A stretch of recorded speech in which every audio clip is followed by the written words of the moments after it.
is Done the Fist Co., and that's our company logo there. I'm Spencer Gillis. I'm Cooper Woodliff. And I'm Chaz Dunn. And we are selling you the Jericho Bowl. That's our company logo zoomed in. Yeah, and our company is Done the Fist Co., as we said. And we're selling Jericho Bullet or Hollow Point Round. So our slogan is, we destroy our enemies without even touching them. Cooper, could you tell them that story of why you named it the Jericho Bullet? We took it from this Bible story of Jericho, when the Israelites, without doing any violence whatsoever, destroyed an entire city. So basically, it's supposed to be, we shoot them, we don't have to get any physical things, we just stop them before they can do anything to us. So if you're wondering why it's Dunn with this, it's a combination between our last three names, Gillis, Dunn, and Woodliff. So, okay. The Jericho Bullet is a technological revelation in warfare. The normal bullet, or mini ball, during this time period, simply makes one small line through the body, while our design makes a simple flower design when it enters, causing a massive cavity within the body and leaving shrapnel. It's very tiny, but this picture shows what a normal bullet compared to a hollow point bullet does. It tears off twice as much flesh and leaves shrapnel inside of it. And on top of that, it doesn't go through the body, so, well, it depends on where it is, but it will get stuck most of the time inside the body, so it's pretty much impossible to get out without surgery, and that's really hard in these times. But there is another revolution that we have designed. That is to add the gunpowder, the seal, and everything within the gun, which cuts reload time almost 3 times in half. We make it out of simple paper with a very thin wax seal with our special patented hollow point round at top. You simply put it in the gun, jam it down once, put it ready to fire. And an estimated 47 million bullets were, what? Okay, so during the Civil War, 620,000 people died, and the Union alone, not even including the Confederates, because they burned all of their papers, so we don't know exactly how many they bought. But the Union alone bought around 470 million rounds of ammo during the Civil War, which would be nice if all of those were ours, but obviously not all of them can. We're expecting a little bit more than half, so we're about 250 million of them we think will be ours during the 4-year war.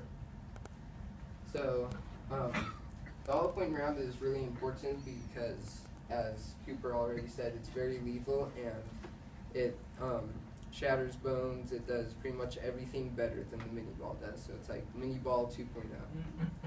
So from recent tests, we have found that the hollow point bullet leaves shrapnel. So not only do you have to get the bullet out, you also have to get the pieces of shrapnel out. So you're probably going to die from infection if you don't die from the bullet. So and if you can even get the bullet out, bullets are made out of lead. Lead poisoning, not very fun. So it's actually very cheap to manufacture, which we'll show you the math in a few slides. And we're going to sell each round, or each crate of 250 rounds for $1. Okay, so. And that makes it very affordable to do major damage in the Civil War. So this is our graph of the breaking even point. So for those of you who don't know what that means, the blue line there is how much our cost is, and the red line is how much money is coming in. So this is the number right there, which we have in long decimals. But that's how many crates we need to sell before we start making profit, and everything on top of, or everything that we sell after that is profit. So we only take 600 crates about, and we're going to end up selling about 1 million crates. So we're going to be making a lot of money. So this is the income equation, y equals x. That was really easy to work with. So we're selling each crate of 250 rounds for $1. So our cost, it ended up costing just under 38 cents to make 250 bullets. and the plus 365, that's $365. That's how much it costs for us to start up our business, which may seem like a lot because the forge and the coal, all of that added together is very expensive, but we start making money very soon, and the profit is basically kind of the opposite. We make 62 cents from each crate that we sell, but we have to make up $365 before we start making a profit. So our startup things, we needed 1,000 bullet molds, so that's how we can make multiple at one time. A forge, of course, to heat it so we can cast it into the molds, and 100 pounds of coal to power the forges. So that costs around $365, but that is honestly nothing compared to the money that we'll be making. So yeah, it's very cheap and it has extremely high profitability.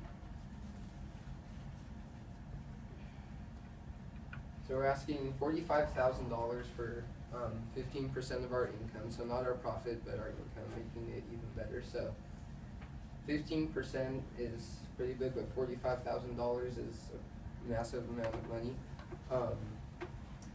The reason we're asking this much is because at the end of the Civil War, our business will have an estimated value of $15 million.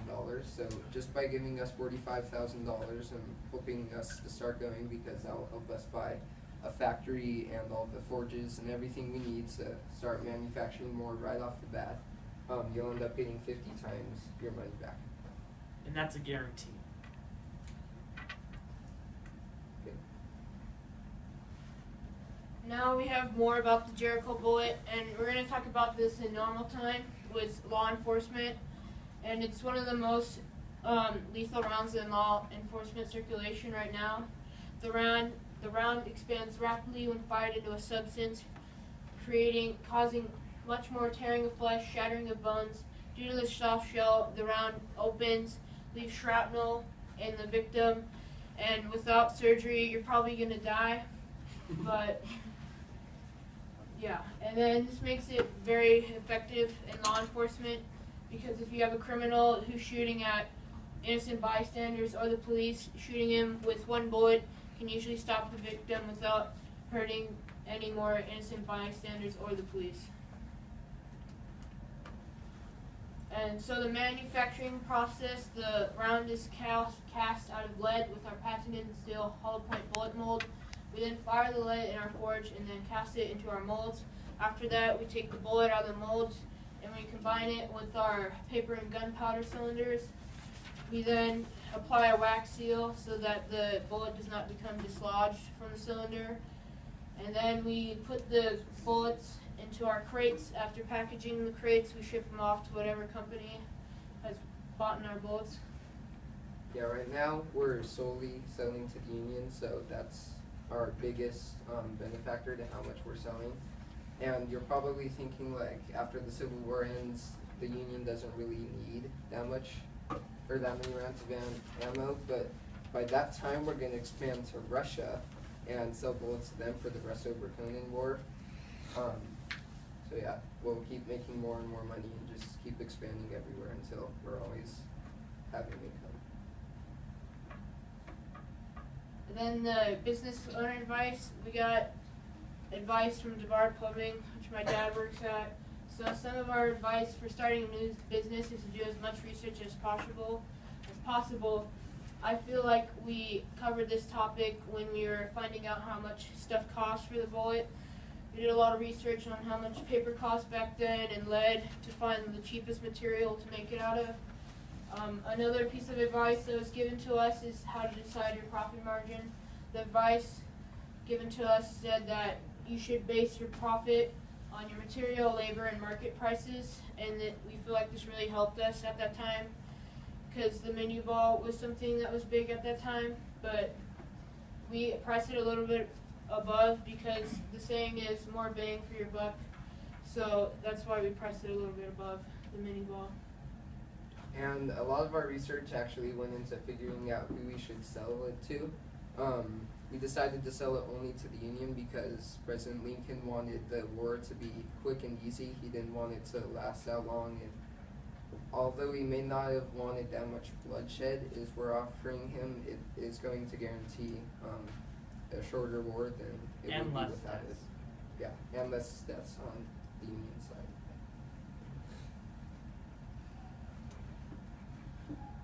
So with the money that you'd invest, as I said earlier, it's going to give us a factory and everything we need to start manufacturing more and more. So the $45,000 will be enough money.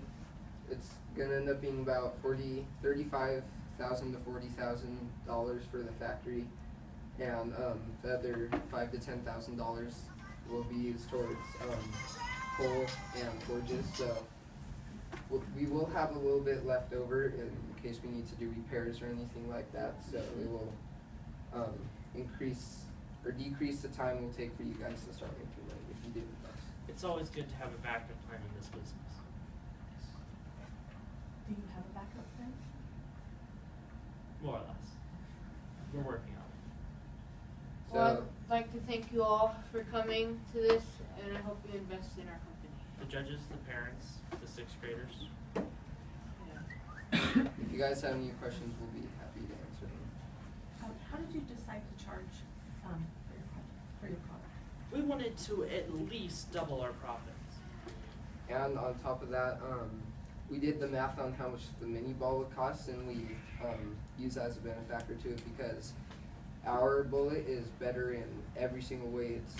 It's not that much lighter, but it's more accurate. It can shoot further. It does more damage. So we decided that would be worth more money to the Union. So And since it's a hollow point, it uses less lead, which means we don't need as much to manufacture it. yeah. And the 0.35x, that was the cost, correct? Yeah. That Or was the that cost was- for Okay. 250 for a 250? box? Yeah, for Yes. a crate, which is only Which we're selling for $1. Have you guys thought about what you would pay yourselves in salary, or what about employees as far as labor? When we expand, that's gonna take a while to work around it. It of course depends on how many employees we're going to need. I'm guessing we're gonna need quite a few to always be making the bullets to keep up with the Union's demand. But that will definitely take. Because if you're selling to the union, you're not gonna have slave labor. Yeah, Yeah. that's. But if you don't pay for our factories, we won't need to hire anyone. So we'll all just go bankrupt. Well. What do you guys want? But you'll make more money with us. So we need each other. We both need each other. So any other questions? Would you guys say that the only other product out there similar to yours is that mini bullet? Yeah, that Yes. was back then that was the best, but since we're introducing this now, this is top dog in the No other company has an idea or a concept similar to ours. But still, the mini ball wasn't invented till about halfway through the Civil War. and we had And ours before. yeah, so it does more damage at the beginning of the Civil War. So if your bullet is a strategic advantage, is it a good idea to sell it to the Russians or to people that might potentially be our enemies someday, or Oh, that was is actually, that something Eventually, that you but- wanna? I was actually No. thinking we could sell it to the Burkonians so then they could take over Russia or whatever they want to do when they beat Russia. And then we don't have to worry about Russia anymore. Yeah. I mean, you see how Russia is right now. I mean, we can make it a much better country. Any other questions you guys have? We can take questions from the audience, right? Sure, yeah. Okay, does anyone in the audience have questions? Yes. please. When you asked for your investment for $45,000, was that 1860 money or was that That current? was in 1860 money, so. Yes. So I saw a mention of your startup capital needs, but what about your ongoing lead collecting and materials needs? Was that included in that point? Yeah, that was number? included in the amount that it cost to make each crate of 250. Yes. Any other questions? Okay, you guys are about done. It's Okay. about 15 minutes. Thank you all.